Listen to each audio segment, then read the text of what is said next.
नमस्कार, आप देख रहे हैं जी राजस्थान। आपके साथ हूं मैं चंद्रश्री राजपूत। बुलेटिन की शुरुआत करेंगे। एक बड़ी खबर है जयपुर से। सरकारी नौकरियों में फर्जी दिव्यांग प्रमाण पत्र के जरिए नियुक्ति पाने के बड़े मामले का खुलासा हुआ है।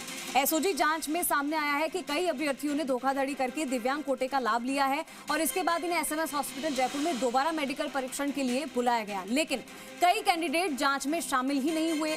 जांच के दौरान मेडिकल बोर्ड ने जिन अभ्यर्थियों की जांच की उनमें से ज्यादातर की दिव्यांगता 40% से कम पाई गई। इस आधार पर उन्हें दिव्यांग कोटे के लिए अयोग्य घोषित कर दिया गया। अब तक जांच में केवल एक अभ्यर्थी ही वास्तविक रूप से दिव्यांग पाया गया है, जबकि बाकी का मेडिकल परीक्षण एसओजी की निगरानी में कराया जा रहा है। एसओजी अब इस मामले में और सख्ती बरतते हुए संबंधित भर्ती विभागों से अभ्यर्थियों का पूरा रिकॉर्ड मंगाएगी। आवेदन के समय लगाए गए दस्तावेजों की जांच होगी। साथ ही ये भी पता चल जाएगा कि फर्जी दिव्यांग प्रमाण पत्र किन अस्पतालों या चिकित्सा केंद्रों से जारी किए गए थे। ऐसे प्रमाण पत्र बनाने वाले डॉक्टर्स और सहयोगियों पर भी कार्रवाई की तैयारी है।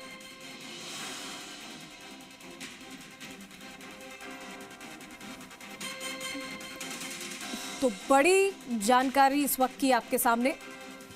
सरकारी नौकरी लेने के लिए फर्जी दिव्यांग प्रमाण पत्र के जरिए नियुक्ति पाने के लिए इन लोगों के ऊपर अब एक्शन लिया जाएगा जिन्होंने इस चीज का फायदा उठाया है। एसओजी जांच में सामने आया कि कई अभ्यर्थी ऐसे हैं जिन्होंने धोखाधड़ी की है, दिव्यांग कोटे का फायदा उठाया है, लाभ लिया है। इसके बाद इन एसएमएस हॉस्पिटल जयपुर में दोबारा मेडिकल परीक्षण के लिए बुलाया गया, तो कई कैंडिडेट जांच में शामिल ही नहीं हो पाए। जांच के दौरान मेडिकल बोर्ड ने जिन अभ्यर्थियों की जांच की उनमें से ज्यादातर दिव्यांगता 40% से कम पाई गई है।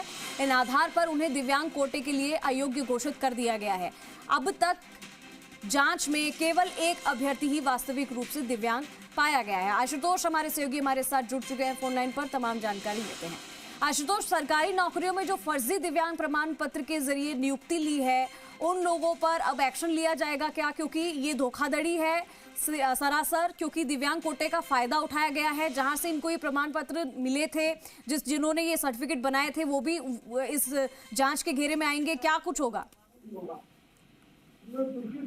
देखिए, बिल्कुल Rajasthan special operation group SOG ने जो इसके अंदर केस दर्ज किया है उसके जानकारी के हिसाब से दिव्यांग आरक्षण कोटे में करीब 44 ऐसे अभ्यर्थी हैं जिन्होंने इसका दुरुपयोग किया और सरकारी नौकरी हासिल की गई।